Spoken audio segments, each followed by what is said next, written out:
Social মিডিয়ায় নতুন একটি ট্রেন্ডের জোয়ার বইছে, যেখানে রাজনীতিবিদ থেকে শুরু করে সেলিব্রিটি সহ সাধারণ মানুষও নিজেদের জিপলি স্টাইলের ছবি শেয়ার করছেন। ফেসবুক, ইনস্টাগ্রাম ও এক্স প্ল্যাটফর্মে এখন এই ধরনের এআই জেনারেটেড ছবির বন্যা দেখা যাচ্ছে। তবে এই ট্রেন্ড যতটা কিউট মনে হচ্ছে, বাস্তবে এটি ততটাই বিপজ্জনক হতে পারে। এআই টুলের মাধ্যমে তৈরি এই ছবি আপলোড করার অর্থ হল ব্যবহারকারীরা নিজেদের চেহারা ও ব্যক্তিগত তথ্য এআই প্ল্যাটফর্মের হাতে তুলে দিচ্ছেন। প্রশ্ন উঠছে, এই ছবি কোথায় সংরক্ষণ করা হচ্ছে এবং কারা এই ডেটা ব্যবহার করছে? স্ট্যাটিস্টার এক প্রতিবেদনে জানিয়েছেন 2025 সালের মধ্যে ফেসিয়াল রেকগনিশন প্রযুক্তির বাজার $5.73 বিলিয়ন পৌঁছাবে এবং 2031 সালের মধ্যে তা $14.55 বিলিয়ন ছুঁয়ে যাবে। বড় প্রযুক্তির প্রতিষ্ঠানগুলোর বিরুদ্ধে এর আগেও অভিযোগ উঠেছে যে তারা ব্যবহারকারীদের অনুমতি ছাড়াই তাদের ছবি সংগ্রহ ও সংরক্ষণ করছে।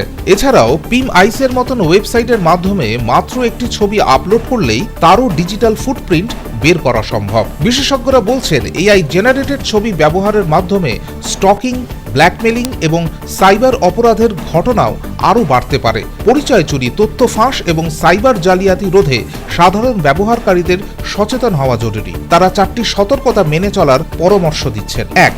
অবিলম্বে এআই অ্যাপে নিজের ছবি আপলোড করা বন্ধ করুন। 2.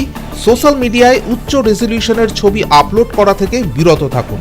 3. ফেস আনলকের পরিবর্তে শক্তিশালী পাসওয়ার্ড বা পিন ব্যবহার করুন। 4. কোনো অজানা অ্যাপে ক্যামেরার অ্যাক্সেস দেবেন না। বিশেষজ্ঞদের মতে, এআই প্রযুক্তির ব্যবহার যতই বিনোদনের জন্য হোক না কেন, এটি কোনো হালকাভাবে নেওয়া উচিত নয়। অসতর্কভাবে এআই প্ল্যাটফর্মে ছবি আপলোড করলে ভবিষ্যতে বড় ধরনের সমস্যার সম্মুখীন হতে পারেন ব্যবহারকারীরা। তাই এই ধরনের ট্রেন্ডে অংশ নেওয়ার আগে ব্যক্তিগত তথ্যের সুরক্ষার বিষয়টি ভালোভাবে বিবেচনা করা উচিত।